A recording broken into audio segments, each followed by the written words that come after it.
ਵਾਹਿਗੁਰੂ।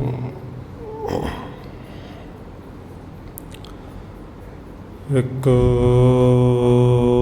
ਓੰਕਾਰ ਸਤਿਨਾਮ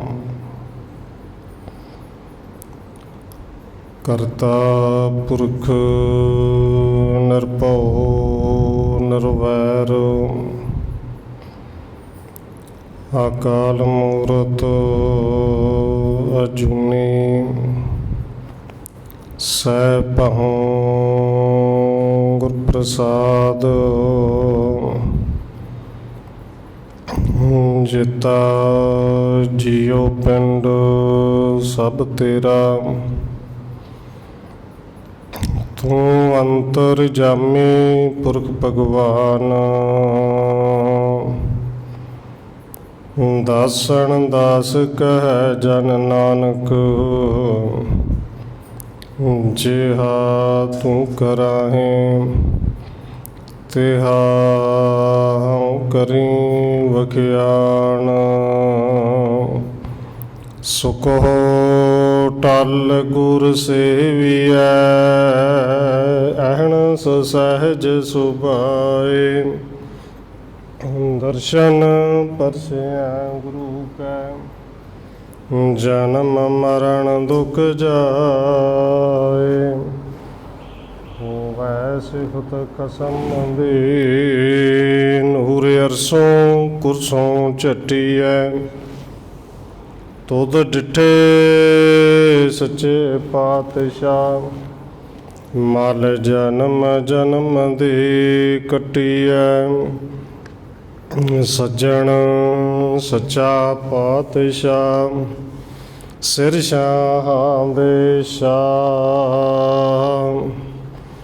ਜਿਸ ਪਾਸ ਬੈਠਿਆ ਸੋਹੀਐ ਸਭਨਾ ਦਾ ਵੇਸਾ। ਵਾਹਿਗੁਰੂ ਸਾਹਿਬ ਜੀ। ਸਲੋਕ ਬਸੰਤ ਸਵਰਗ ਲੋਕੈ ਜਿਤ ਤੇ ਪ੍ਰਿਥਵੀ ਨਵ ਖੰਡਣੈ ਬਿਸਰੰਤ ਹਰ ਗੋਪਾਲੈ ਨਾਨਕ ਤੇ ਪ੍ਰਾਣੀ ਉਦਿਆਣ ਭਰਮਣੈ ਬਸੰਤ ਸਵਰਗ ਲੋਕੈ ਜਿਤ ਤੇ ਪ੍ਰਿਥਵੀ ਨਵ ਖੰਡਣੈ ਬਿਸਰੰਤ ਹਰ ਗੋਪਾਲੈ ਨਾਨਕ ਤੇ ਪ੍ਰਾਣੀ ਉਦਿਆਣ ਭਰਮਣੈ ਕੌਤਕ ਕੂੜ ਤਮਾਸਿਆ ਚੇਤਨ ਆਵਸ ਨਾਉ ਨਾਨਕ ਕੂੜੇ ਨਰਕ ਬਰਾਬਰੇ ਉਜੜ ਸੋਈ ਥਾਉ ਪੌੜੀ ਮਹਾ ਭਿਆਨ ਉਦਿਆਨ ਨਗਰ ਕਰ ਮਾਨਿਆ ਝੂਠ ਸਮਗਰੀ ਪੇਖ ਸੱਚ ਕਰ ਜਾਣਿਆ ਕਾਮ ਕ੍ਰੋਧ ਅਹੰਕਾਰ ਫਿਰੇ ਦੇਵਨਿਆ ਸਿਰ ਲਗਾ ਜਮ ਡੰਡ ਤਾਂ ਪਛਤਾਨਿਆ ਬਿਨ ਪੂਰੇ ਗੁਰਦੇਵ ਫਿਰੈ ਸ਼ੈਤਾਨਿਆ ਸਿਰ ਲਗਾ ਜਮ ਡੰਡ ਤਾਂ ਪਛਤਾਨਿਆ ਬਿਨ ਪੂਰੇ ਗੁਰਦੇਵ ਫਿਰੈ ਸ਼ੈਤਾਨਿਆ। ਵਾਹਿਗੁਰੂ ਜੀ ਕਾ ਖਾਲਸਾ ਵਾਹਿਗੁਰੂ ਜੀ ਕੀ ਫਤਿਹ। ਪਰਮ ਸਨਮਾਨਯੋਗ ਸਤਿਗੁਰੂ ਚਵਰ ਛਤਰ ਤਖਤ ਦੇ ਮਾਲਕ ਹਾਜ਼ਰਾ ਹਜੂਰ ਜ਼ਾਹਰਾ ਜਹੂਰ ਸ਼ਬਦ ਗੁਰੂ ਜੁਗੋਂ ਜੋਗ ਅਟਲ ਸਤਿਗੁਰੂ ਧੰਨ ਸ਼੍ਰੀ ਗੁਰੂ ਗ੍ਰੰਥ ਸਾਹਿਬ ਮਹਾਰਾਜ ਸੱਚੇ ਪਾਤਸ਼ਾਹ ਜੀ ਦੀ ਪਾਵਨ ਪਵਿੱਤਰ ਹਜ਼ੂਰੀ ਅੰਦਰ ਜੁੜ ਬੈਠੇ ਸਤਸੰਗੀ ਜਨੋ, ਆਪ ਜੀ ਵੱਡੇ ਭਾਗਾਂ ਵਾਲੇ ਹੋ ਜੋ ਸਤਿਕਾਰਯੋਗ ਧੰਨ ਮਾਤਾ ਰਾਜ ਕੌਰ ਜੀ ਦੇ ਪਾਵਨ ਅਸਥਾਨ ਗੁਰਦੁਆਰਾ ਮੰਜੀ ਸਾਹਿਬ ਵਿਖੇ ਅੰਮ੍ਰਿਤ ਵੇਲੇ ਦੇ ਦੀਵਾਨਾਂ ਦੀਆਂ ਹਾਜ਼ਰੀਆਂ ਭਰ ਰਹੇ ਹੋ। ਆਓ ਰੋਜ਼ਾਨਾ ਦੀ ਤਰ੍ਹਾਂ ਸਤਿਗੁਰੂ ਜੀ ਦੇ ਬਖਸ਼ਿਸ਼ ਕੀਤੇ ਹੋਏ ਪਾਵਨ ਹੁਕਮ ਦੇ ਵਿਚਾਰ ਦੇ ਨਾਲ ਸਾਂਝ ਪਾਉਣ ਤੋਂ ਪਹਿਲਾਂ ਅਸੀਸ ਬਖਸ਼ਿਸ਼ ਕਰੋ ਜੀ। ਰਸਨਾ ਨੂੰ ਕਰੋ ਪਵਿੱਤਰ, ਜਿਤਨੇ ਵੀ ਜੁੜ ਬੈਠੇ ਹੋ ਲਵਾਓ ਹਾਜ਼ਰੀ ਆਖੋ ਜੀ। ਵਾਹਿਗੁਰੂ ਜੀ ਕਾ ਖਾਲਸਾ, ਵਾਹਿਗੁਰੂ ਜੀ ਕੀ ਫਤਿਹ। ਸ਼ਲੋਕ ਬਸੰਤ ਸਵਰਗ ਲੋਕੈ ਜਿਤ ਤੇ ਪ੍ਰਿਥਵੀ ਨਵ ਖੰਡਣੈ। ਧੰਨ ਗੁਰੂ ਅਰਜਨ ਦੇਵ ਮਹਾਰਾਜ ਜੀ ਦੇ ਇਹ ਪਾਵਨ ਬਚਨ ਜੈਤਸਰੀ ਕੀ ਵਾਰ, ਜਿੰਦੇ ਵਿੱਚੋਂ 9ਵੀਂ ਪੌੜੀ ਦਾ ਸ਼ਲੋਕ ਆਪ ਜੀ ਨੇ ਪੌੜੀ ਸਰਵਣ ਕੀਤੀ ਹੈ। ਉਹਦੇ ਪਾਵਨ ਬਚਨ ਕੱਲ੍ਹ ਵੀ ਹੁਕਮ ਆਇਆ ਸੀ, ਅੰਗ ਨੰਬਰ 707 ਅਤੇ 708, ਕਿਉਂਕਿ ਸਤਿਗੁਰੂ ਜੀ ਦੀ ਬਾਣੀ ਨਿਤ ਨਵੀਂ ਹੈ ਔਰ ਹੁਕਮ ਦੇ ਵਿਚਾਰ ਭਾਵੇਂ ਕਈ ਵਾਰ ਆਪਾਂ ਕੀਤੀ ਹੈ, ਪਰ ਗੁਰੂ ਸਾਹਿਬ ਜੀ ਨੇ ਜੋ ਬਖਸ਼ਿਸ਼ ਕੀਤੀ ਆਖਰੀ ਅਰਥ ਤੇ ਕੁਝ ਕੁ ਭਾਵ ਅਰਥ ਜਾਣਨ ਦਾ ਯਤਨ ਕਰੀਏ। ਹੁਣ ਸਤਿਗੁਰੂ ਜੀ ਨੇ ਅੱਜ ਬਖਸ਼ਿਸ਼ ਸਭ ਤੋਂ ਪਹਿਲੋਂ ਕੀਤੀ, ਉਰੇ ਸਮਝਾਇਆ ਹੈ ਸ਼ਲੋਕ ਦੇ ਰਾਹੀਂ ਕਿ ਭਾਵੇਂ ਕੋਈ ਸਵਰਗ ਵਰਗੀ ਧਰਤੀ 'ਤੇ ਵਸਦਾ ਹੋਵੇ, ਨੌਖੰਡ ਧਰਤੀ ਸਾਰੇ ਦਾ ਜੇਤੂ ਹੋਵੇ, ਔਰ ਗੁਰੂ ਸਾਹਿਬ ਜੀ ਕਹਿੰਦੇ ਨੇ ਜੇ ਰੱਬ ਪਰਮੇਸ਼ਰ ਅਕਾਲ ਪੁਰਖ ਵਾਹਿਗੁਰੂ ਭੁੱਲ ਗਿਆ ਤੇ ਫਿਰ ਬੰਦੇ ਨੂੰ ਭੁਲੇਖਾ ਹੀ ਹੋ ਸਕਦਾ ਹੈ ਕਿ ਮੈਂ ਸਵਰਗ ਵਰਗੀ ਕਿਸੇ ਧਰਤੀ 'ਤੇ ਰਹਿਣਾ ਹਾਂ। ਫਿਰ ਭੁਲੇਖਾ ਹੀ ਹੋ ਸਕਦਾ ਕਿ ਦੁਨੀਆ ਦੇ ਸਾਰੇ ਸੁੱਖ ਮੇਰੇ ਕੋਲ ਨੇ। ਸ਼ਲੋਕ ਦੇ ਵਿੱਚ ਸਤਿਗੁਰੂ ਜੀ ਨੇ ਬਖਸ਼ਿਸ਼ ਕੀਤੀ, ਸ਼ਲੋਕ ਬਸੰਤ ਸਵਰਗ ਲੋਕੈ ਜਿਤ ਤੇ ਪ੍ਰਿਥਵੀ ਨਵ ਖੰਡਣੈ। ਕਿਉਂਕਿ ਸਾਰੇ ਸੁੱਖ ਗੁਰੂ ਸਾਹਿਬ ਜੀ ਕਹਿੰਦੇ ਨੇ ਬੇਸ਼ੱਕ ਤੇਰੇ ਕੋਲ ਹੋਣ ਮਾੜੇ ਨਹੀਂ, ਸਵਰਗ ਵਰਗੀ ਸੋਹਣੀ ਧਰਤੀ 'ਤੇ ਰਹਿੰਦਾ ਹੋਵੇ, ਜਿੱਤ ਤੇ ਜਿੱਤ ਲਵੇਂ ਤੇ ਕਿੰਨੀ ਕੁ ਧਰਤੀ ਪ੍ਰਿਥਵੀ ਨਵ ਖੰਡਣ ਹੈ, 9 ਖੰਡ ਜਿੰਨੇ ਵੀ ਧਰਤੀ ਤੇਰੀ ਨਜ਼ਰ 'ਚ ਆਉਂਦੀ ਹੈ, ਸਾਰੇ ਨੂੰ ਜਿੱਤ ਕੇ ਸਾਰੇ ਦਾ ਰਾਜਾ ਤੂੰ ਹੋਵੇਂ। ਪਰ ਨਾਲ ਅਗਲੀ ਗੱਲ ਕਹੀ ਇੰਨੇ ਸੁੱਖ ਤੇਰੇ ਕੋਲ ਹੋਣ, ਪਰ ਹਕੀਕਤ ਹੈ ਜੇ ਰੱਬ ਭੁੱਲ ਜੇ ਬਿਸਰੰਤ ਹਰ ਗੋਪਾਲੈ, ਨਾਨਕ ਤੇ ਪ੍ਰਾਣੀ ਉਦਿਆਣ ਭਰਮਣੈ। ਕਿ ਇਹ ਸਾਰੇ ਸੁੱਖ ਦੇਣ ਵਾਲੇ ਨੂੰ ਜੇ ਤੂੰ ਭੁੱਲ ਜੇ, ਬਿਸਰੰਤ ਹਰ ਗੋਪਾਲੈ, ਧਰਤੀ ਦੇ ਪਾਲਕ ਨੂੰ ਭੁੱਲ ਜੇ, ਤੇ ਫਿਰ ਮਨੁੱਖ ਅਸਲ ਵਿੱਚ ਸਵਰਗ ਵਰਗੀ ਧਰਤੀ 'ਤੇ ਨਹੀਂ, ਸਗੋਂ ਇੱਕ ਉਸ ਭਿਆਨਕ ਜੰਗਲ ਦੇ ਵਿੱਚ ਹੈ ਜਿੱਥੇ ਆ ਕੇ ਰਸਤਾ ਭੁੱਲ ਗਿਆ। ਔਰ ਮਨੁੱਖ ਰਸਤਾ ਹੀ ਭੁੱਲਦਾ ਹੈ, ਕਿਉਂਕਿ ਸਮਝ ਹੀ ਨਹੀਂ ਲੱਗੀ ਕਿ ਸੰਸਾਰ ਦੇ ਵਿੱਚ ਗੁਰੂ ਨੇ, ਪਰਮੇਸ਼ਰ ਨੇ, ਰੱਬ ਨੇ ਕਿਰਪਾ ਕੀਤੀ, ਐਡੀ ਅਮੋਲਕ ਦੇਹੀ ਦਿੱਤੀ, ਤੇ ਸਮਝ ਹੀ ਨਹੀਂ ਲੱਗੀ ਕਿ ਦੇਹੀ ਇਹ ਮਨੁੱਖਾ ਸਰੀਰ ਮਿਲਿਆ ਕਾਹਦੇ ਲਈ ਸੀ। ਭਾਵੇਂ ਆਪਣੇ ਆਪ ਨੂੰ ਅਸੀਂ ਗੁਰੂ ਕੇ ਸਿੱਖ ਖਵਾਉਣ ਵਾਲੇ ਪੜ੍ਹਦੇ ਤਾਂ ਰੋਜ਼ ਹੀ ਹਾਂ। ਧੰਨ ਗੁਰੂ ਅਰਜਨ ਦੇਵ ਜੀ ਦੇ ਪਾਵਨ ਬਚਨ ਕਿ ਭਈ ਪ੍ਰਾਪਤ ਮਨੁੱਖ ਦੇਹੁਰੀਆ, ਪਰ ਇਹ ਦੇਹੁਰੀ ਜਿਹੜੀ ਭਈ ਹੈ, ਮਿਲੀ ਹੈ, ਕਦੇ ਨਹੀਂ ਵਿਚਾਰ ਕੀਤੀ ਕਿ ਮਿਲੀ ਕਾਹਦੇ ਲਈ ਹੈ, ਕਰਨਾ ਕੀ ਸੀ।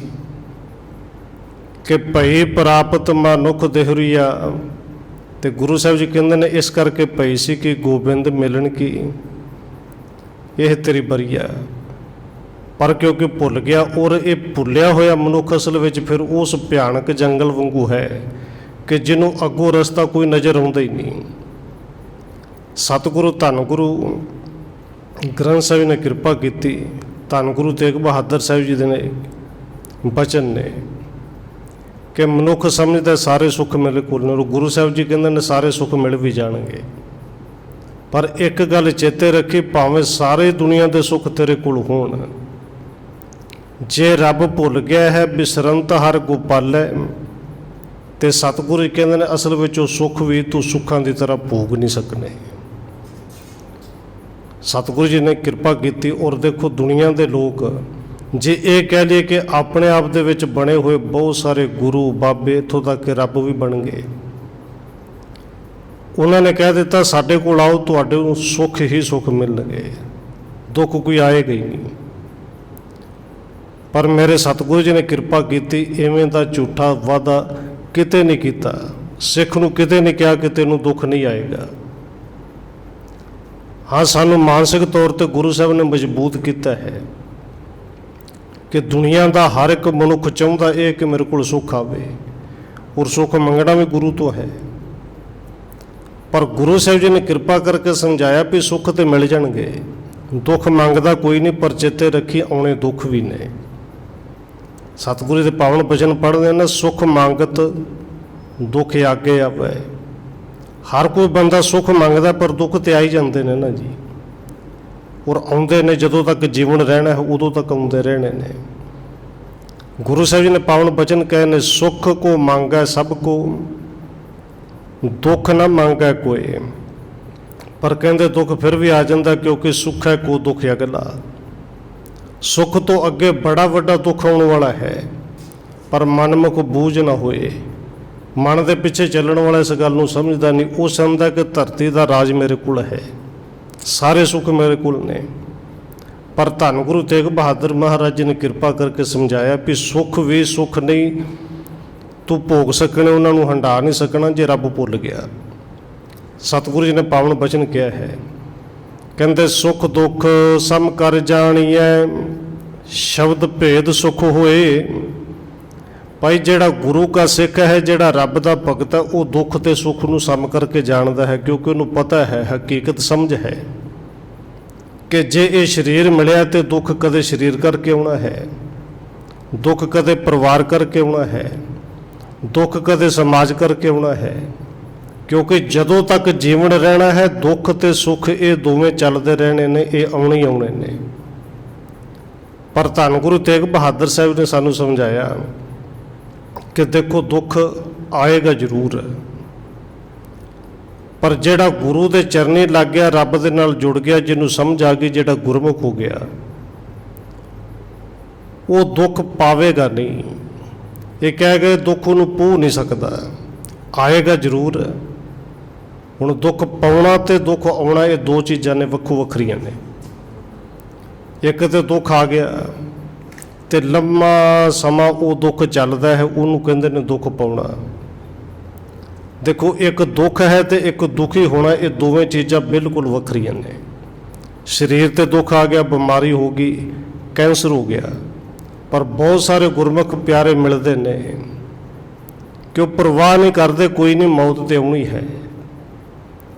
ਦੁੱਖ ਆ ਗਿਆ ਤੇ ਕੋਈ ਗੱਲ ਨਹੀਂ, ਪਰ ਐਡੇ ਵੱਡੇ ਦੁੱਖ ਦੇ ਵਿੱਚ ਵੀ ਉਹ ਦੁਖੀ ਹੁੰਦੇ ਨਹੀਂ।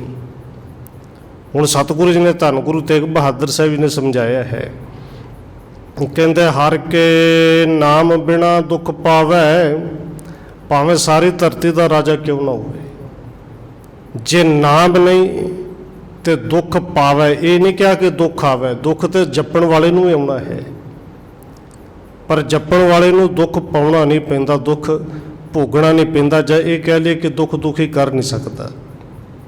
ਹਰ ਕੇ ਨਾਮ ਬਿਨਾ ਦੁੱਖ ਪਾਵੈ, ਬਿਸਰੰਤ ਹਰ ਗੋਪਾਲੈ, ਕਿਉਂਕਿ ਰੱਬ ਨੂੰ ਭੁੱਲ ਗਿਆ। ਉੱਥੇ ਗੁਰੂ ਤੇਗ ਬਹਾਦਰ ਸਾਹਿਬ ਜੀ ਕਹਿੰਦੇ ਨੇ, ਹਰ ਕੇ ਨਾਮ ਬਿਨਾ ਦੁੱਖ ਪਾਵੈ। ਔਰ ਸਤਿਗੁਰੂ ਜੀ ਕਹਿੰਦੇ ਨੇ ਇਹ ਦੁੱਖ ਫਿਰ ਪਾਉਂਦੇ ਨੇ, ਇਹ ਦੁੱਖ ਭੋਗਦੇ ਨੇ। ਤੇ ਕਿਵੇਂ ਭੋਗਦੇ ਨੇ?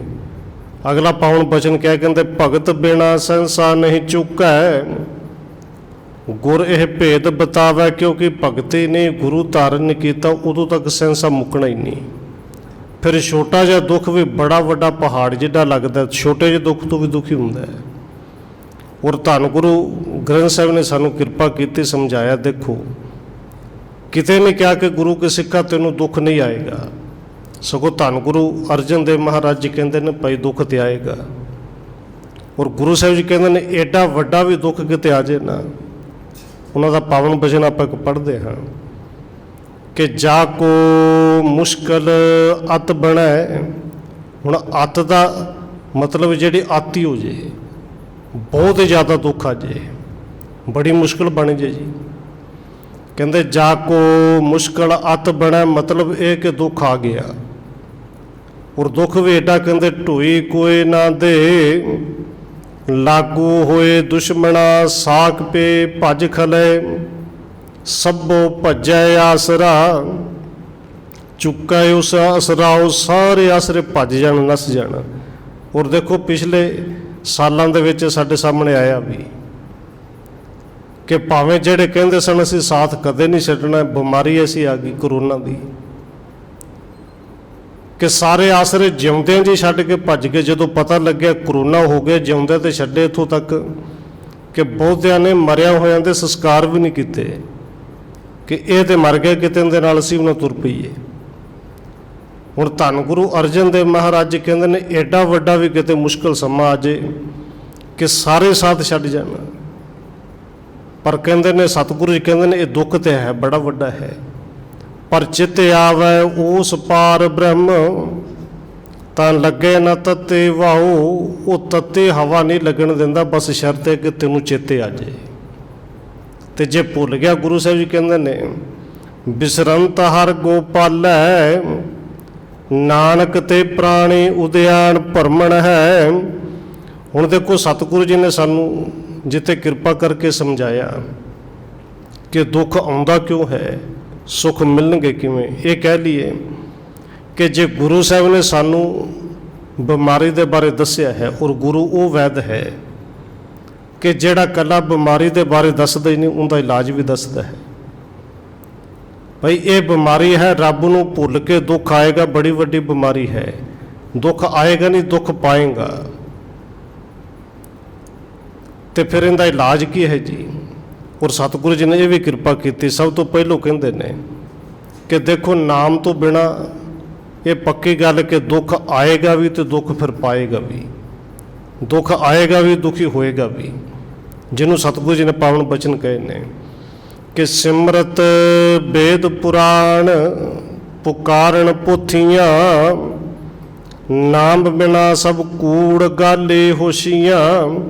ਨਾਮ ਤੋਂ ਬਿਨਾ ਗੁਰੂ ਸਾਹਿਬ ਜੀ ਕਹਿੰਦੇ ਨੇ ਇਹ ਦੁਨੀਆ ਦਾ ਰਾਜ ਭਾਗ ਵੀ ਕੂੜ, ਇਹ ਸੁੱਖ ਵੀ ਕੂੜ, ਸਭ ਕੁਝ ਕੂੜ ਕਹਿ ਦਿੱਤਾ, ਗੱਲਾਂ ਸਾਰੀਆਂ ਹੋਸ਼ੀਆਂ ਕਹਿ ਦਿੱਤੀਆਂ। ਜੇ ਨਾਮ ਨਹੀਂ ਤੇ ਫਿਰ ਗੁਰੂ ਸਾਹਿਬ ਜੀ ਕਹਿੰਦੇ ਨੇ ਭੁੱਲ ਕੇ ਇਸ ਤਰ੍ਹਾਂ ਹੈ ਜਿਵੇਂ ਉਦਿਆਨ ਭਿਆਨਕ ਜੰਗਲ ਦੇ ਵਿੱਚ ਹੈ।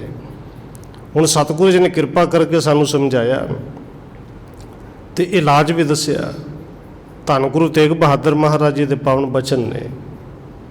ਕਹਿੰਦੇ ਦੇਖੋ ਬੰਦਾ ਮੌਤ ਦੇ ਰਸਤੇ ਤੁਰਿਆ ਜਾਂਦਾ ਹੈ। ਦੇਖੋ ਆਪਾਂ ਦੁਨੀਆਦਾਰ ਲੋਕ ਸ਼ਬਦ ਇਹ ਵਰਤਨੇ ਕਿ ਫਲਾਣੇ ਨੂੰ ਮੌਤ ਆ ਗਈ, ਪਰ ਧੰਨ ਗੁਰੂ ਤੇਗ ਬਹਾਦਰ ਸਾਹਿਬ ਜੀ ਕਹਿੰਦੇ ਨਹੀਂ ਭਾਈ, ਮੌਤ ਨਹੀਂ ਆਉਂਦੀ, ਮੌਤ ਵਾਲੇ ਪਾਸੇ ਤੂੰ ਚੱਲਣਾ ਹੈ। ਜਨਮ ਹੋਇਆ, ਪਹਿਲੇ ਸਵਾਸ ਤੋਂ ਲੈ ਕੇ ਇਹ ਸਵਾਸ ਕੱਟਣੇ ਹੋ ਗਏ, ਮੌਤ ਵਾਲਾ ਸਫ਼ਰ ਤੇ ਉਦੋਂ ਹੀ ਸ਼ੁਰੂ ਹੋ ਗਿਆ। ਔਰ ਧੰਨ ਗੁਰੂ ਤੇਗ ਬਹਾਦਰ ਮਹਾਰਾਜ ਜੀ ਨੇ ਸਮਝਾਇਆ ਕਿ ਮੌਤ ਵਾਲਾ ਦੁੱਖ ਵੀ ਆਉਣਾ ਹੈ, ਪਰ ਕਹਿੰਦੇ ਇਸ ਦੁੱਖ ਤੋਂ ਦੁਖੀ ਨਹੀਂ ਹੋਣਾ, ਮੌਤ ਦੀ ਚਿੰਤਾ ਨਹੀਂ ਕਰਨੀ। ਹਾਂ ਚੇਤੇ ਜ਼ਰੂਰ ਰੱਖਣਾ ਹੈ ਕਿ ਅਸੀਂ ਮੌਤ ਵਾਲੇ ਰਾਹ ਤੇ ਚੱਲੇ ਜਾ ਰਹੇ ਹਾਂ, ਇਹ ਰਾਹ ਇੱਕ ਦਿਨ ਖਤਮ ਹੋ ਜਾਣਾ ਹੈ। ਚਿੰਤਾ ਨਹੀਂ ਕਰਨੀ, ਪਰ ਚੇਤੇ ਰੱਖਣੀ ਹੈ। ਔਰ ਜੇ ਮੌਤ ਚੇਤੇ ਰਵੇ ਤੇ ਫਿਰ ਪੱਕੀ ਗੱਲ ਹੈ ਰੱਬ ਚੇਤੇ ਰਹਿੰਦਾ ਹੈ। ਔਰ ਧੰਨ ਗੁਰੂ ਗ੍ਰੰਥ ਸਾਹਿਬ ਦੇ ਵਿੱਚ ਧੰਨ ਗੁਰੂ ਨਾਨਕ ਸਾਹਿਬ ਜੀ ਨੇ ਪਾਵਨ ਬਚਨ ਕਹੇ ਨੇ, ਪੜ੍ਹਦੇ ਆਪਾਂ ਰੋਜ਼ ਹੀ ਹਾਂ ਕਿ ਦੁਨੀਆ ਦੇ ਵਿੱਚ ਦੇਖੋ ਕਈ ਵਾਰੀ ਰਾਹ ਚੱਲਦੇ ਨੇ ਨਾ, ਦਿਨ ਦੇ ਵਿੱਚ ਬੜੇ ਚੱਲਦੇ ਨੇ, ਔਰ ਰਾਤ ਨੂੰ ਬਿਲਕੁਲ ਹੀ ਬੰਦ ਹੋ ਜਾਂਦੇ ਨੇ। ਰਾਹ ਖਤਰਨਾਕ ਬੜੇ ਨੇ। ਕਈ ਰਸਤੇ ਐਸੇ ਨੇ ਕਿ ਚੱਲਦੇ ਹੀ ਰਾਤ ਨੂੰ ਉਹਨੇ ਦਿਨ 'ਚ ਬੰਦ ਕਰ ਦਿੰਦੇ ਨੇ। ਪਰ ਸਤਿਗੁਰੂ ਜੀ ਨੇ ਕਿਰਪਾ ਕੀਤੀ, ਇਹ ਜਿਹੜਾ ਮੌਤ ਦਾ ਰਾਹ ਹੈ ਨਾ ਭਾਈ, ਇਹ ਦਿਨੇ ਵੀ ਚੱਲਦਾ ਤੇ ਰਾਤ ਵੀ ਚੱਲਦਾ ਹੈ, ਇਹ ਜਾਗਦਿਆਂ ਵੀ ਚੱਲਦਾ, ਸੁੱਤਿਆਂ ਵੀ ਚੱਲਦਾ ਹੈ। क्योंकि ये राह इवें दा है, एक राह तो जिथे लंघ गया, जिहड़ी सारी रात अज गुजर गई, ये 8 10 12 घंटे दुनिया के करोड़ों रुपये भी दे के जे कोई कहे ना वापस खरीद लवा, ये वापस नहीं आने। और इसे नूं गुरु साहब जी कहते हैं कि गुरु के सिखा इस गल नूं समझ, औद घटै दिन सरैण रहे। मौत तेनों नहीं आनी, मौत वाले पासे तू जाना, और दिने भी जा रहा, रात भी जा रहा, राही ऐसा है। औद घटै दिन सरैण रे, मन गुर मिल काज सवारे। इस मन नूं समझा, मना गुरु नूं मिल। जेड़े रस्ते ते चलिया चले तुरिया जाना है, जांदे जांदा कारज सवारी जा। और धन गुरु तेग बहादुर साहब जी ने इसे नूं पावन बचन कहे ने, कहते ने चिंता ताकि कीजिए जो अणहोनी होए। मौत की चिंता ना कर पाई, चिंता तो ता करिए जे मौत किसी नूं कदे नहीं आई, पर इनू चेते विच जरूर रखी कि इस राह ते तू चल रहा है। सतगुरु जी कहते ने चिंता ताकि कीजिए जो अणहोनी होए। यह मार्ग संसार को, उत्थे मौत के रस्ते नूं मार्ग गया, सारा संसार इस रस्ते ते तुरिया जा रहा है। कहते यह मार्ग संसार को नानक थिर नहीं कोए। हुण सतगुरु जी कृपा करके जिथे सानू ये रोग दसदे ने, ये पावन बचन जिहड़े शुरू किए सन कि हर के नाम बिना दुख पावे, ये तो रोग हो गया ना जी, बीमारी हो गई कि जे नाम नहीं बिसरंत हर गोपाला, रब नूं भुल गए, तो ये बीमारी, ये रोगां वाली बीमारी सानू लग गई, ये दुख सानू लग गए। पर इत्थों सतगुरु जी कहते हैं फिर इनकी दवा की है, क्योंकि कई बार दवा असी पुछ लेने हाँ। और भाई साहब भाई गुरदास जी ने पावन बचन भी कहे ने कि बंदा बीमार होवे, पता लग जाए तो चंगी गल है, डॉक्टर कोल जाएगा। और फिर कई बार डॉक्टर भी पूछता कईयां तो कि सब तो वधिया डॉक्टर किहड़ा है, वैद किहड़ा है। MD डॉक्टर कोल भी चला गया, फीस भी दे आया, उन्हें दवाई भी दे दी, तो हुण सब तो वधिया डॉक्टर कोल जाके दवाई लिया के उन्होंने धूप बत्ती दई जाए, उन्होंने सवेरे शामी झाड़ू फेर के पोचा ला के उत्थे रख दे, सुच्चा करके मत्था टेकी जाए। तो भाई साहब जी कहते हैं दसो उनका रोग कदे जाएगा। धन गुरु ग्रंथ साहब जी ने कृपा की, भाई जे सुख चाहना है तो फिर ये दवाई तेनों खानी भी पैनी है। गुरु साहब जी दवाई भी देंदे ने और दसदे भी ने, कहते सुख नाहि रे हर भगत बिना, भगती तो बिना, नाम तो बिना सुख कदे नहीं आना, भावें तू सारी सृष्टि का राजा बन जा। कहते जीत जन्म है रतन अमोलक, साध संगत जप एक खिणा जिस दे विच। सुख चाहना तो दवा ये है, इलाज ये है कि साध संगत जप एक खिणा, एक खिणी किते संगत विच आ जा गुरु दी, और एक चे तू हो के। सतगुरु जी कहते हैं कदे तू एक बारी वाहिगुरु कह के देख, सारे दुखों की दवाई इको ही है, जप। जिथे कले जपना संगत विच भी आके जप। और सतगुरु जी ने नाल कृपा करके जो दवाई डॉक्टर दिंदा है फिर परहेज भी दसदा है ना जी। और डॉक्टर वैद और देसी वैद जिहड़े ने खास करके जो दवाई दिंदे ने एक गल जरूर कहते हैं भाई दवाई असर हौली हौली करेगी, दवाई नालों ज़्यादा असर परहेज ने करना है। ये चीज़ां खानियां बंद करेगा, छड्डेगा, ये परहेज करेगा तो ठीक हो जाएगा। जे कल्ली दवाई खाई जाए परहेज करे ना तो फिर भी कहते गल बननी नहीं। हुण परहेज किहड़ा करना है? एक तो सतगुरु जी कहते हैं जप, संगत में आके जप, एक खिणी किते जप। और उस गुरु साहब जी कहते हैं एक चेतु हो के जिन्होंने जपिया है, एक किणका जिन्हों के अंदर वस गया वो जमा दी अफाइयां तो बच गया। तो परहेज किहड़ा करना है जी? बाबा कबीर जी ने एक पावन बचन किया है कि जिथे दवाई खानी है आके संगत में जपना, उत्थे परहेज करना है। कि जेड़े नास्तिक लोग ने, जेड़े रब दे नालों टुटे हुए ने, कि भुल के भी उन्हां दी संगत कदे ना करिओ, सगों देखियो वो जे सामने आउंदे होण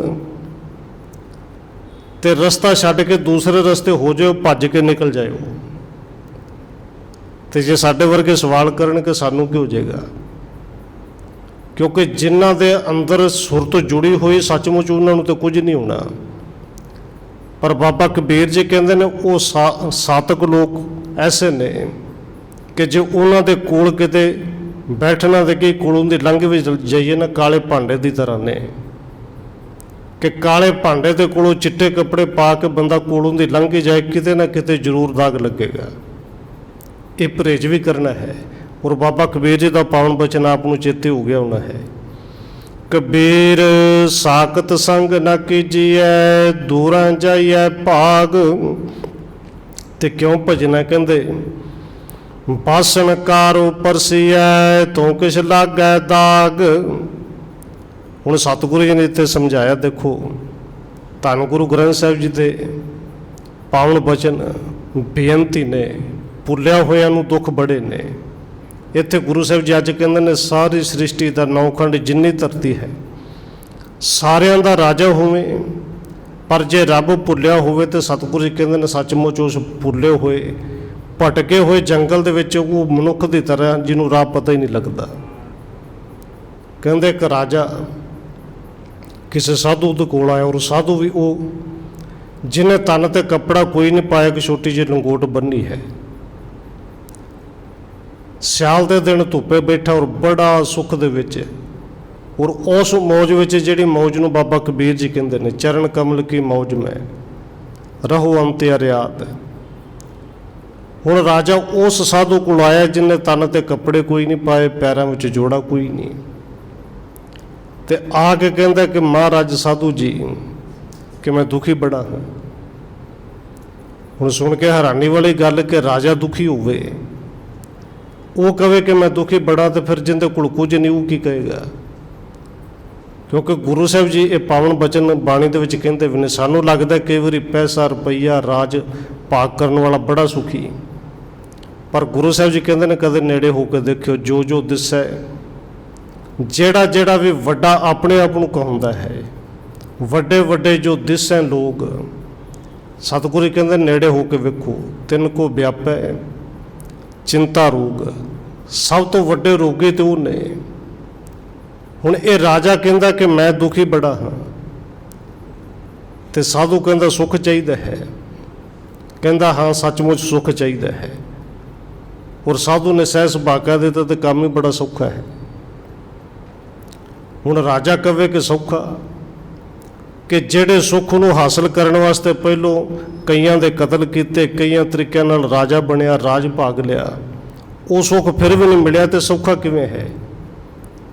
ਹੁਣ ਸਾਧੂ ਕਹਿੰਦਾ ਕਿ ਇਹਦਾ ਜਵਾਬ ਤਾਂ ਮੈਂ ਤੈਨੂੰ ਦਿਆਂਗਾ ਸ਼ਾਮ ਨੂੰ, ਪਰ ਹੁਣ ਮੇਰੇ ਨਾਲ ਕੰਮ ਕਰ, ਮੈਂ ਚੜ੍ਹਨਾ ਪਹਾੜੀ, ਤੇ ਪਹਾੜੀ ਦੇ ਉੱਤੇ ਚੜ੍ਹ ਕੇ ਤੈਨੂੰ ਇਹਦਾ ਜਵਾਬ ਵੀ ਦੇ ਦਿਆਂਗਾ। ਰਾਜਾ ਤੁਰਨ ਲੱਗਿਆ, ਸਾਧੂ ਨੇ 3 ਪੱਥਰ ਇੱਕ ਕੱਪੜੇ 'ਚ ਬੰਨ੍ਹ ਕੇ ਰਾਜੇ ਦੇ ਸਿਰ ਤੇ ਰੱਖ ਦਿੱਤੇ ਕਿ ਇਹ ਵੀ ਉੱਤੇ ਲੈ ਕੇ ਜਾਣੇ ਨੇ। ਹੁਣ ਸਾਧੂ ਨੂੰ ਸੁਭਾਅ ਵੀ ਸੀ ਚੱਲਣ ਦਾ, ਪਹਾੜੀ ਤੋਂ ਚੱਲਿਆ ਜਾਏ, ਰਾਜਾ ਪਿੱਛੇ ਰਹਿ ਜਾਏ। ਸਾਧੂ ਫਿਰ ਰੁਕੇ, ਰਾਜੇ ਨੂੰ ਕਹੇ ਕਿ ਕੀ ਗੱਲ ਔਖਾ ਲੱਗਦਾ, ਭਾਰ ਜ਼ਿਆਦਾ ਹੈ। ਉਹ ਰਾਜਾ ਕਹੇ ਮੈਂ ਕਦੇ ਚੁੱਕਿਆ ਹੀ ਨਹੀਂ, ਭਾਵੇਂ ਪੱਥਰ ਕਿਲੋ ਦਾ ਵੀ ਹੋਣ, ਪਰ ਭਾਰ ਤੇ ਹੈ ਚੜ੍ਹਨਾ ਪਹਾੜੀ ਰਸਤੇ ਤੇ। ਕਹਿੰਦੇ ਫਿਰ ਇੱਕ ਕੰਮ ਕਰ, ਸਿਰ ਤੋਂ ਲਾ, ਇੱਕ ਪੱਥਰ ਜਿਹੜਾ ਉਹ ਕੱਢ ਕੇ ਬਾਹਰ ਸੁੱਟ ਦੇ, ਇੱਥੇ ਰੱਖ ਦੇ, 2 ਪੱਥਰ ਲੈ ਕੇ ਚੜ੍ਹ ਜਾ। ਹੁਣ ਇੱਕ ਪੱਥਰ ਨਾਲ ਬਥੇਰਾ ਫਰਕ ਪਿਆ, ਪਰ ਰਾਜਾ ਫਿਰ ਪਿੱਛੇ ਰਵੇ। ਸਾਧੂ ਫਿਰ ਰੁਕਿਆ, ਕਹਿੰਦੇ ਹਜੇ ਵੀ ਭਾਰ ਜ਼ਿਆਦਾ ਹੈ, ਫਿਰ ਇੱਕ ਪੱਥਰ ਹੋਰ ਕੱਢ ਦੇ, ਇੱਕੋ ਹੀ ਰਹਿਣ ਦੇ। ਇੱਕ ਪੱਥਰ ਰਹਿ ਗਿਆ, ਥੋੜ੍ਹਾ ਜਿਹਾ ਸੌਖਾ ਲੱਗਿਆ, ਪਰ ਰਾਜਾ ਫਿਰ ਵੀ ਪਿੱਛੇ ਰਵੇ, ਕਿਉਂਕਿ ਪਹਾੜ ਤੇ ਚੜ੍ਹ ਹੀ ਸਕਦਾ ਜਿਹਨੂੰ ਅਭਿਆਸ ਹੋਵੇ। ਔਰ ਰਾਜਾ ਜਿਹੜਾ ਕਦੇ ਸ਼ਾਇਦ ਪੈਦਲ ਵੀ ਨਾ ਚੱਲਿਆ ਹੋਵੇ, ਔਖਾ ਤਾਂ ਉਹਨੂੰ ਫਿਰ ਵੀ ਲੱਗਦਾ ਸੀ। ਔਰ ਸਾਧੂ ਕਹਿੰਦਾ ਜੇ ਹਜੇ ਵੀ ਔਖਾ ਲੱਗਦਾ, ਤੀਜਾ ਪੱਥਰ ਵੀ ਲਾ ਦੇ। ਔਰ ਸੱਚਮੁੱਚ ਜਦੋਂ ਤੀਜਾ ਵੀ ਲਾ ਦਿੱਤਾ, ਫਿਰ ਕੁਝ ਹੌਲਾ ਹੋਇਆ, ਸਾਧੂ ਦੇ ਨਾਲ ਨਾਲ ਚੱਲਦਾ ਗਿਆ। ਜਦੋਂ ਪਹਾੜ ਤੇ ਚੜ੍ਹ ਕੇ ਟਿਕਾਣੇ ਤੇ ਪਹੁੰਚ ਗਏ, ਸ਼ਾਮ ਦਾ ਸਮਾਂ ਹੋ ਗਿਆ। ਹੁਣ ਰਾਜਾ ਪੁੱਛਦਾ ਕਿ ਦੱਸੋ ਕਿਵੇਂ ਦੁਖੀ ਹਾਂ ਤੇ ਸੁੱਖ ਕਿਵੇਂ ਮਿਲੇ। ਔਰ ਸਾਧੂ ਕਹਿੰਦਾ ਹਜੇ ਵੀ ਸਮਝ ਨਹੀਂ ਆਈ ਕਿ ਜਿੱਥੋਂ ਤੁਰਿਆ ਸਾ ਉੱਥੋਂ ਲੈ ਕੇ ਤੈਨੂੰ ਸਮਝਾਉਂਦਾ ਤੇ ਆਇਆ, पर हुण साडे वर्गे नूं कित्थे समझ लगे जी। राजा कहे बाबा राह दे विच गल ते तूं कोई भी नहीं कीती, अगे अगे भज्जे ही आए हैं, कित्थे समझाया। कहंदे देख 3 पत्थर तैनूं दित्ते सन, 3 पत्थर लैके तू बहुत ही औखा सै, बड़ा दुखी सै। एक लवा दिता सौखा हो गया, दूजा लवाया होर सौखा होया, तीजा ला दिता होर सौखा हो गया, होर सुख किवें मिले। हुण कुछ तो गल समझ विच आए, पर हथ जोड़ के कहंदा की है, ये तो पत्थर चुके तो दुखी होया, पर मैं तो अपनी जिंदगी तो दुखी होया पिया। और उत्थे साधु ने समझाया असल में 3 पत्थर हर एक बंदा चुक के तुरया फिरदा है। और सतगुरु जी ने पावन बचन बाणी दे विच भी कहे ने कि सब तो पहला तो पत्थर ये है लाज वाला, शर्म वाला, कि लोग की कहणगे। देखो जो कुछ विआहां च हुंदा वो तो हो ही रहा है। वो कई बार बेनती की लोग मर जाण ते मरिया होया ते भोगते भी वो कुछ करते हैं कि जो गुआंढी ने किया, रिश्तेदार ने किया, उन्हें लख लाया तो मैं 2 लाख लाउणा है। मरिया तो भी कंपीटिशन के लाज शर्म लोग की कहणगे। भावें समझ आ भी गई, बड़ी थावां तो पढ़िया भी, रहत मर्यादा विच लिखिया भी, भाई गुरु के सिखा तू किते घड़ा नहीं तोड़ना, संस्कार करन चलिया सीधा जाके संस्कार कर। पर लोग की कहणगे, फुल नहीं चुगने पर चुगने ने क्यों, रिश्तेदार की कहणगे। कोई बरसी नहीं मनाउणी पर मनाउणी क्योंकि लाज है, लोग की कहणगे। हुण ये लाज का पत्थर सब ने चुक्या है कि नहीं जी। बहुत सारे नूं समझ है कि अंतिम अरदास होगी, हुण कुछ नहीं करना, बस सिर्फ लाज करके करी आउंदे ने। और ये सतगुरु जी ने पावन बचन बाणी दे विच कहे ने कि जे रब नूं मिलना है गुरु के सिखा, सब तो पहलों लाज वाला पत्थर ला के तेनों सुटना पैना है, बड़ा वड्डा पार है। और इनू सतगुरु कहते हैं सुन सखिए प्रभ मिलन निशानी, कहते मन तन अर्प तज लाज लुकानी, लोकाचारी लाज ला के सुट। और सतगुरु जी ने पावन बचन देखो एवं नहीं कहे। एक नौ सस का रिश्ता देखो किन्ना है कि नौ सौरे के सामने जावे तो नीवी पा लेंदी, हथ जोड़ती है। पर धन गुरु अमरदास महाराज सच्चे पातशाह जी गुरु बनने तो पहलों सौरा साहब ने नौ के सामने जाते हैं तो दुनिया की लाज छड्ड के हथ जोड़ते हैं कि धीए जिंदा ये शब्द है, जेड़े गुरु पिता दे तू सिक्ख्या हो उस गुरु के कोल मैनू भी लै जा। वो लाज का पत्थर धन बाबा अमरदास जी ने लाया, लोग कहते सन निथावा, पर लाज का वो पत्थर सुट के 12 साल सेवा की कि मैं सेवा किसी कुड़म की नहीं, किसी शरीर की नहीं, सेवा अपने गुरु की करता है। और 12 साल बाद जो डिगे, देखो कोई भी चीज जो डिगती है विचों कुछ डुलदा है। भावें काकर दी असी साखी तो सुन ली, पर धन बाबा अमरदास जी ऐसे डिगे कि वो गुरु अमरदास जी बने। और उन्होंने दे विचों डुलिया कि आनंद साहिब की बाणी, आवो सिख सतगुरु के प्यारिओ गावो सच्ची बाणी, इस लाज का पत्थर सुटो। और दूजा पत्थर हर किसी ने चुकया होया चिंता का। और कई बार बेनती की चिंता भी जी खाम खाई दी हुंदी है, भी कल किन्ने वेख्या कल आना है कि नहीं आना। चिंता कल दी है कि बच्चों का की बनेगा, हाए कल नूं की होवेगा। ते जा चिंता जेड़ा बीत चुके समय जो कुछ होना सी वो तो हो गया, बीते नूं सोच सोच के बस चिंता दे विच दुखी होई जाना। और अज तकरीबन कले हिंदुस्तान दे ने पूरे संसार की कहानी इवें दी है, हर चौथा बंदा जेड़ा वो डिप्रैशन च है, मानसिक रोगी है। बस रोगी इस करके चिंता काम खाई दी, जो कुछ नहीं होना, जो पता नहीं होना कि नहीं होना, उनदे विच चिंता जो कुछ हो गया, जिंदा हुण पछतावा करके मिलने कुछ नहीं, उत्थे भी चिंता करी जानी। धन गुरु अंगद देव महाराज जी कहते ने भाई वो चिंता का पत्थर ला के सुट, नानक चिंता मत करो चिंता तिस ही है। और उत्थे उदाहरणा दित्तियां, जन्मे जंतु पाए तिन्ना पिरोजी दे, उत्थे हठ न चले ना को किरस करे। हुण सतगुरु जी ने पावन बचन कहे भी ये चिंता का पत्थर जिहड़ा चुक्या इनू ला, ਤੀਜਾ ਪੱਥਰ ਹੰਕਾਰ ਦਾ ਹਰ ਕਿਸੇ ਦੇ ਕੋਲ ਹੈ।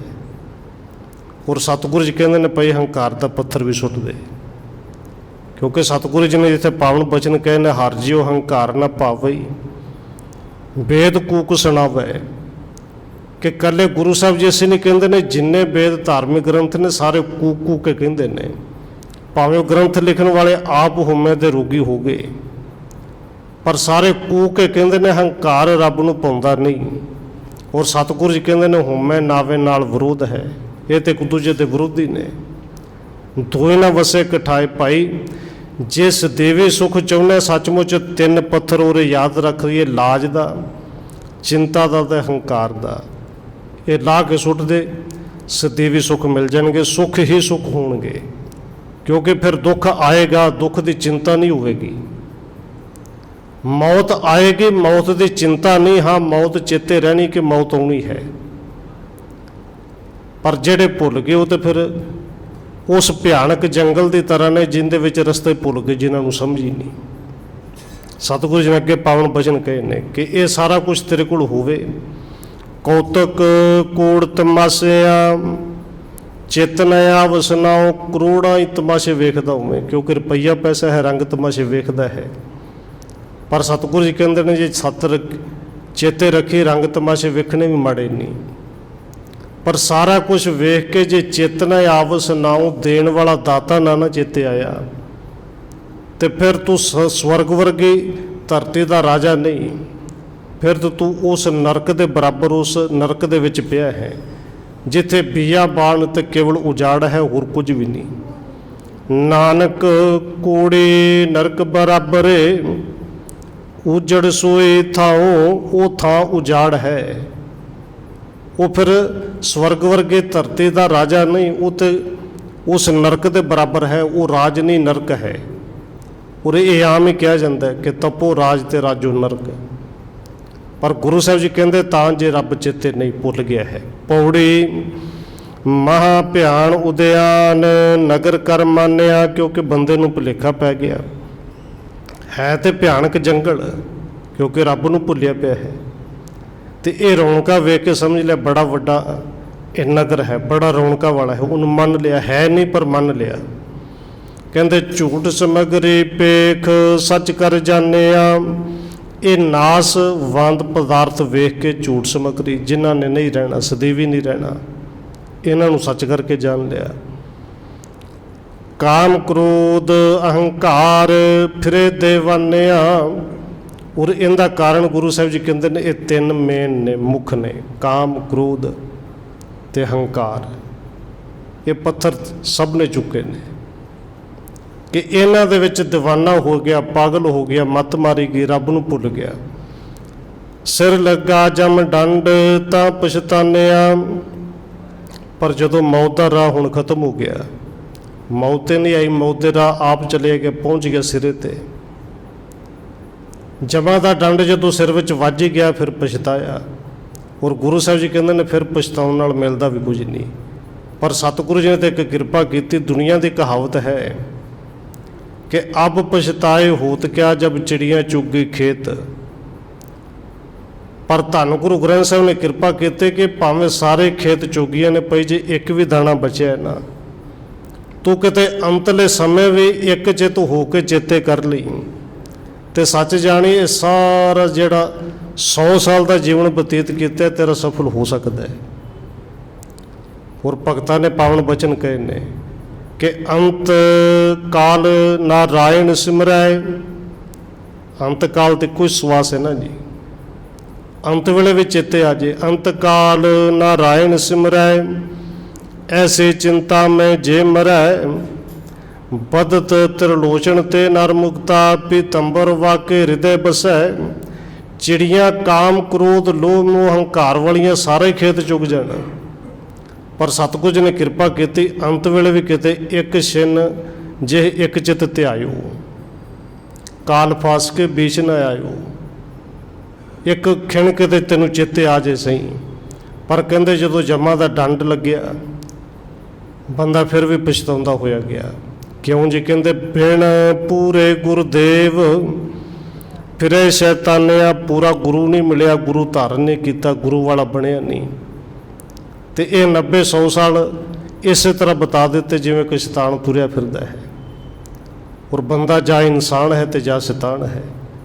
ਸਤਿਗੁਰੂ ਜੀ ਕਿਰਪਾ ਕਰੇ, ਇਸ ਇਨਸਾਨ ਨੂੰ ਇਨਸਾਨ ਬਣਨ ਵਾਸਤੇ ਗੁਰੂ ਸਾਹਿਬ ਨੇ ਸਾਰੀ ਬਾਣੀ ਕਹੀਏ ਕਿ ਉਪਦੇਸ਼ ਦਿੱਤਾ ਹੀ ਤਾਂ ਹੈ ਵੀ ਤੂੰ ਇਨਸਾਨ ਹੈ, ਬਸ ਇਨਸਾਨ ਬਣ। ਇਸੇ ਨੂੰ ਗੁਰੂ ਸਾਹਿਬ ਜੀ ਕਹਿੰਦੇ ਨੇ ਕਿ ਨਰੂ ਮਰੈ ਨਰ ਕਾਮ ਨ ਆਵੈ, ਪਸ਼ੂ ਮਰੈ ਦਸ ਕਾਜ ਸਵਾਰ। ਹੁਣ ਅਖਰੀ ਅਰਥ ਤੇ ਸਭ ਕਰ ਲੈਂਦੇ ਨੇ, ਬੰਦਾ ਮਰੇ ਕਿਸੇ ਕੰਮ ਨਹੀਂ, ਪਸ਼ੂ ਮਰੇ ਤੇ 10 ਕੰਮ ਸਵਾਰਦੇ ਨੇ। ਪਰ ਦੇਖੋ ਕਿਸੇ ਡਾਕਟਰ ਨੂੰ ਪੁੱਛੋ ਮਰਿਆ ਹੋਇਆ ਬੰਦਾ ਕਿਸੇ ਕੰਮ ਨਹੀਂ ਜੀ। ਹੋ ਸਕਦਾ ਜਿਉਂਦਾ ਕਿਸੇ ਕੰਮ ਨਾ ਆਇਆ ਹੋਵੇ, ਸਭ ਨੂੰ ਦੁੱਖ ਦਿੰਦਾ ਹੋਵੇ, ਪਰ ਮਰਿਆ ਹੋਇਆ ਤਾਂ ਬੜੇ ਕੰਮ ਆਉਂਦਾ ਹੈ। ਇਹਦਾ ਭਾਵ ਅਰਥ ਇਹ ਨਹੀਂ, ਅਖਰੀ ਅਰਥ ਇਸੇ ਤਰ੍ਹਾਂ ਲੱਗਦੇ ਨੇ। ਭਾਵ ਅਰਥ ਹੈ ਕਿ ਬੰਦੇ ਦੇ ਅੰਦਰ ਦਾ ਜਦੋਂ ਬੰਦਾ ਮਰ ਜੇ, ਇਨਸਾਨੀਅਤ ਮਰ ਜੇ, ਤੇ ਸੱਚ ਜਾਣੋ ਫਿਰ ਕਿਸੇ ਵੀ ਕੰਮ ਦਾ ਨਹੀਂ। ਤੇ ਇਸੇ ਬੰਦੇ ਦਾ ਅੰਦਰ ਜਦੋਂ ਪਸ਼ੂ ਮਰ ਜੇ, ਜਾਨਵਰ ਮਰ ਜੇ, ਫਿਰ ਆਪਣੇ ਕਾਰਜ ਤੇ ਸਵਾਰਦੇ ਨਾਲ ਹੋਰਾਂ ਦੇ ਵੀ 10 ਸਵਾਰਦਾ ਹੈ। ਇਹਦਾ ਭਾਵ ਅਰਥ ਇਹ ਹੈ। ਔਰ ਸਤਿਗੁਰੂ ਜੀ ਕਿਰਪਾ ਕਰਨ ਉਹ ਇਨਸਾਨ ਕਦੇ ਅਸੀਂ ਬਣ ਸਕੀਏ। ਗੁਰੂ ਸਾਹਿਬ ਦਾ ਪਾਵਨ ਬਚਨ ਹੈ, ਕਿਤੇ ਅਸੀਂ ਕਮਾ ਵੀ ਸਕੀਏ ਹੋਈਆਂ ਭੁੱਲਾਂ ਦੀ ਖਿਮਾ। ਆਓ 1-2 ਮਿੰਟ ਹੋਰ ਰਸਨਾ ਦੇ ਨਾਲ ਹਾਜ਼ਰੀ ਲਵਾਈਏ, ਫਿਰ ਸਮਾਪਤੀ ਹੈ ਜੀ। ਵਾਹਿਗੁਰੂ